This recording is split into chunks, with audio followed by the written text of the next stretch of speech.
Good morning. Mag-11 AM dito sa amin. Good morning everyone. Good afternoon, good evening. Nagbabalik si Ate Bel. Konting update lang sa akin uli kasi matagal na rin hindi ako nagba-vlog. Last video ko ilang araw na yun, no? So nandito ako sa sa simbahan, guys, sa likod ng simbahan. Dito ako sa parking lot. So may 7 minutes ako magsisimula na yung mass. So ipapakita ko sa inyo yung simbahan. Today is Sunday, Father's Day yata dito sa Netherlands. So ewan ko lang sa Philippines, pero sa Germany hindi. So, ipapakita ko sa inyo yung simbahan. Maliit lang yung simbahan dito. So, dito kami sa likod ng simbahan. So, yan. Yan yung simbahan. Nahihiya naman kasi ako na mag-video doon sa harap. So, yan ang simbahan namin dito. Maliit lang siya. At ang mostly pumupunta dito mga matatanda. Bihira lang nagsisimba na may mga bata-bata pa. Mostly is matatanda talaga. So guys, ako'y papasok na. See you later. Bye-bye. So nagbabalik. Nagbabalik si Ate Bel. Tapos na yung mass at ako'y pauwi na ng bahay. Mainit na naman ang panahon dito. So, see you later guys. Ako'y magbabiyahe mga 17 minutes pa yung biyahe ko pa uwi. So, bye muna ngayon. So, try kong mag-video. Dahan-dahan lang akong mag-drive kasi yung holder ko kasi sa phone ko nasira yung dito sa auto. Kaya hindi ako makapag-video pag ako'y naglalakbay. Kasi wala akong holder.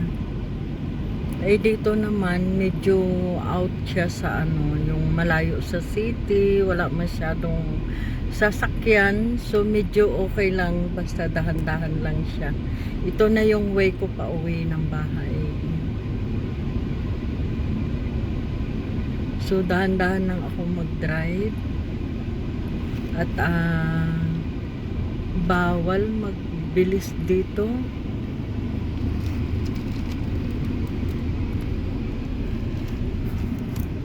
Oops. Ang hirap pala mag-drive ng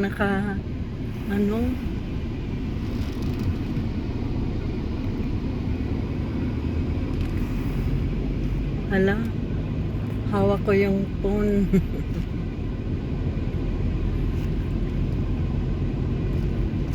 So hanggang dito lang muna guys, at ako'y palabas na maya-maya. So kailangan kong mag-concentrate sa daan at ako'y lalabas na dito sa sa village. So andito ako sa lungsod namin. Tumigil ako dito at dadaan kasi may nakalimutan na ako na ubusan ako ng munggo, tapos kahapon pa sana gusto kong magluto, kaya lang wala nga, naubusan ako. Naalala ko ngayon ay bukas ang market dito sa amin, kaya bibili ako. Ito, papasok, lalabas ako sandali at kukuha lang ako ng munggo, yun lang ang kailangan ko. Sige, pakita ko sa inyo pala saan yun. Dito lang, malapit sa amin. Siguro mula sa amin hanggang dito sa lungsod is mga 5 minutes by car. Ganon. So, yan yung namin dito. So, ito yung bilihan ko dito. Yan ang lungsod namin. Ito yung pinakalungsod namin. So, dalawang tindahan lang bukas. So, kahit pa paano, yung importanteng kailangan bilhin, yun mabibili ko. So, ito siya. Pasok tayo doon. So dito ako palagi namimili. Paborito kong tindahan ito. Plus Alma. So daan naman ako dito at bibili ng itlog. Yes, mahal ni Aya. Aya. Bili muna ako ng itlog. Nakalimutan ko, nag-German ako. Kausap ko kasi ang mga anak ko kaya nawala sa isip ko. So bili tayo ng itlog. Tingnan ko muna ang itsura ng itlog bago ako bibili. So, tinitingnan ko minsan kasi yung may crack ba siya, kaya yun talagang tinitingnan ko. Ang lalaki ng itlog nila, €2.50 yung 10. Sa tindahan mahal kaya yung itlog. Saka ito yung land itlog ba, yung ano siya, yung parang bio, ganyan. So, yan ang price niya, €2.50. At dito lang yan nilalagay. Na-vlog ko na ito last time, di ba? So,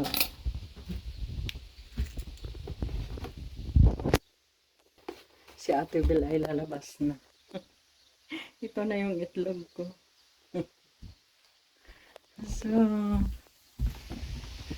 tsaka open lang ito. Tingnan niyo. Ganyan lang siya. Dahil maganda yung araw, open lang siya. May camera naman kasi, nakikita kayo pag hindi nagbabayad. Last time nga, hindi ko sinasadya. Hala, lumabas ako. Tapos biglang nag-alarm. Ang takot ko kaya, kinuha ko yung itlog. Tapos hindi naman ako naghulog ng pera. Pero hindi ko yun sinasadya, ha. Balik agad ako. Sabi ko, hey, bakit bigla nag-alarm? Yung pala yung pera, hindi ko siya naihulog sa pagmamadali ko. So, andito uli ako sa auto. Ang ganda ng weather namin ngayon.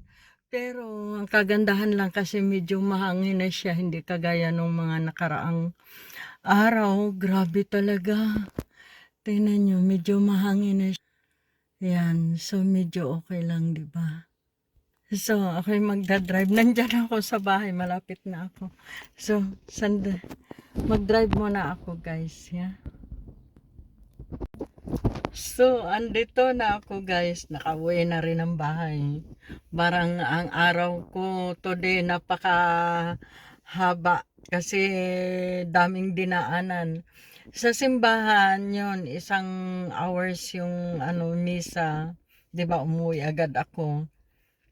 Tapos, pumunta, may binili pang munggo. Yun, nagmamadali nga. Tapos, pagdating ko naman, kumuha ng itlog, kausap ko yung mga anak ko muna doon. Tumigil muna ako, nag-stop. Tapos, yun, anong oras na. Ganda ng panahon namin dito, guys. So, lalabas na ng ang ganda ng weather namin. Mainit, pero hindi kagaya nung mga nakaraang araw. Tsaka tingnan, ipakita ko ninyo ha. Medyo cloudy, pero maganda. Diba? So, natutuwa ako kasi, ay, magdidilig ako ng mga halaman kasi, yung pangalan nito? Tuyo siya. Kahapon, diniligan ko ng hapon, pero ang bilis matuyo. Tingnan mo, tuyo na naman siya. Sobrang tuyo na. Bilis niya magtuyo talaga.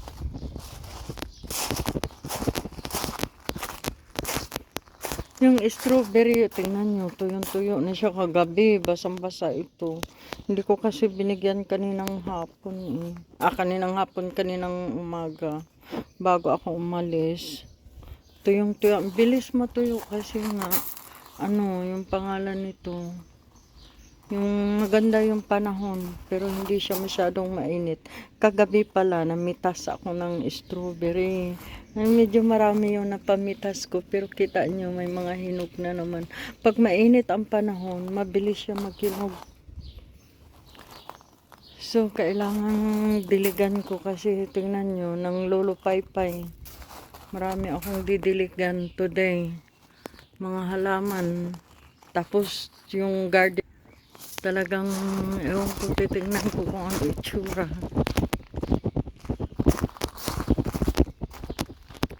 Alam nyo, na-disappointed pala ako. Kasi, may mga seeds akong tinanim. Ito, tumubo siya. Yan. Yung patatas, yung mais. Tapos doon may seeds ako na tinanim. Tsaka doon sa kabila. Hindi siya tumubo. Wala talaga ako nakikita. Tingnan nyo, pangalawang ano ko na yan. Tanim. Hindi ko alam, nalata ba siya sa ano? Sa ulan nakaraan, hindi ko talaga maintindihan. Tapos yung kalabasa, ang bagal din. Yung kalabasa, binili ko na siya ng ano, yung pangalan nito, tubo na. Ang bagal din tumubo. Kaya titingnan ko yung mga halaman ko doon sa kabila mamaya. Dito wala talaga. Doon sa kabila, wala rin ako nakikita. Parang medyo disappointed ako. Kasi sabi ko, hindi ko alam kung bakit hindi sila. Wala akong idea kung namatay ba sila sa ano, sa nalata ba sila sa, yung pangalan nito, ulan. Kasi mga nakaraan sunod-sunod ang ulan. Kailan lang naman kami umaraw dito. So this week yata magandang panahon. So ako papasok na ng bahay at ipasok yung may binili ako para kay Mr. na karne. Baka maano siya, masira sa init. So pasok na ako ng bahay, guys. So habang naghihintay kay Mr., magdidilig muna ako ng halaman.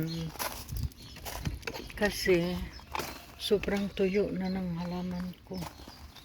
Kaya didiligan ko siya. Tika, paano bang gagawin natin, ha?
Ja, det är det.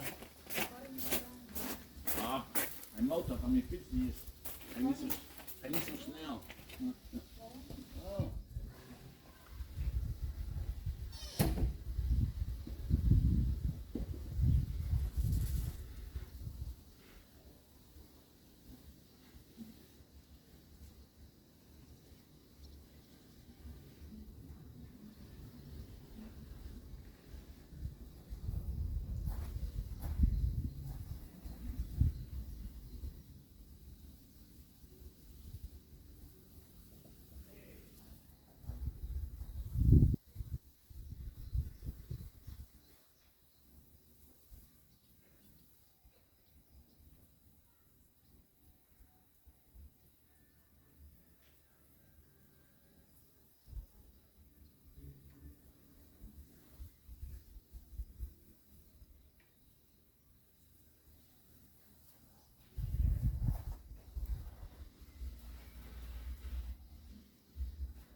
Lodi, din now.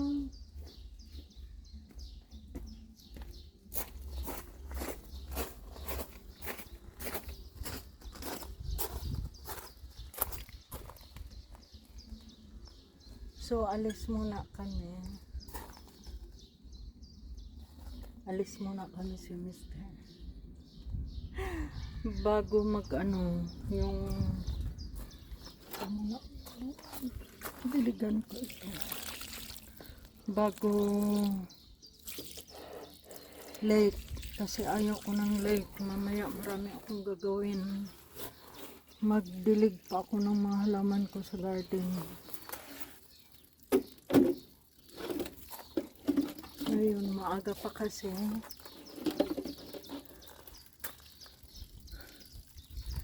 Mainit pa sa garden magdilig-dilig. Mabuti pa ngayon.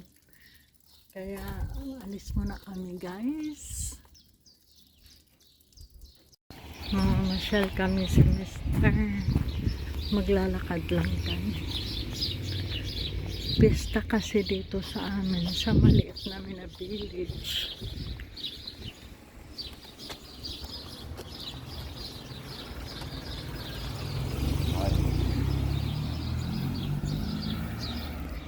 Si Mr. lahat ng dadaanan kakawayan talagang yan.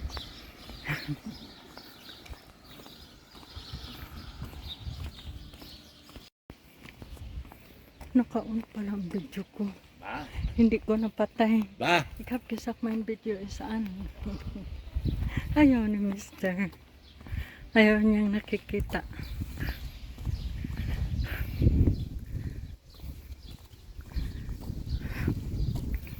So papunta kami doon kung saan yung parang perya.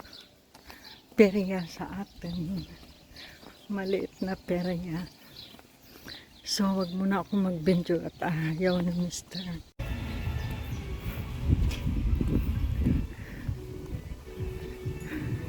So pakita ko lang sandali kasi ayaw ni Mr. na mag-video ako kasi may mga kapitbahay. Ayaw nila ng ganyan. Yan. Dito yan, maliit lang naman.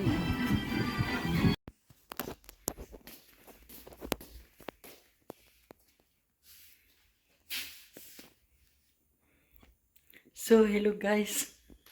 Nagbabalik si Ate Belle. I-upload ko kasi yung video ko. Pero bago ko siya i-upload, dahil hindi nag-video ako kanina nang hindi matapos-tapos, bigla na lang nawawala. At nung nagpunta din kami sa parang perya, hindi rin ako nag-video kasi nga ayaw ni Mr. nandoon yung mga kapitbahay namin at ayaw nilang nagbi-video-video dahil alam mo naman yung mga puti, no? So, ngayon gusto ko lang tapusin yung video ko at maraming salamat pala sa panonood niyo palagi sa video ko. Hindi man ako masyadong active ngayon sa YouTube. I hope na hindi kayo magsawang magsuporta sa akin. Babawi na lang ako sa susunod. Pasensya po talaga kayo. Kasi talagang sobrang busy lang si Ate Belle. Pero babawi ako. Darating din naman ang panahon na hindi na ako masyadong sa work. So sa pagka ngayon season talaga ng work na ako'y nagtatrabaho sa farm. So nakakapahinga lang ako pag umuulan at kahit nga umuulan, pag hindi 100% tuloy yung work namin. So pag 100% na talagang walang tigil ang ulan, napakalakas yun. Pinapauwi na kami ng farmer kaya bigla yung yung pangalan nito, wala akong masabing day off talaga, wala. Monday to Friday nag-work ako. So nagsisimula ako 7:30 hanggang 4:35 PM ganyan.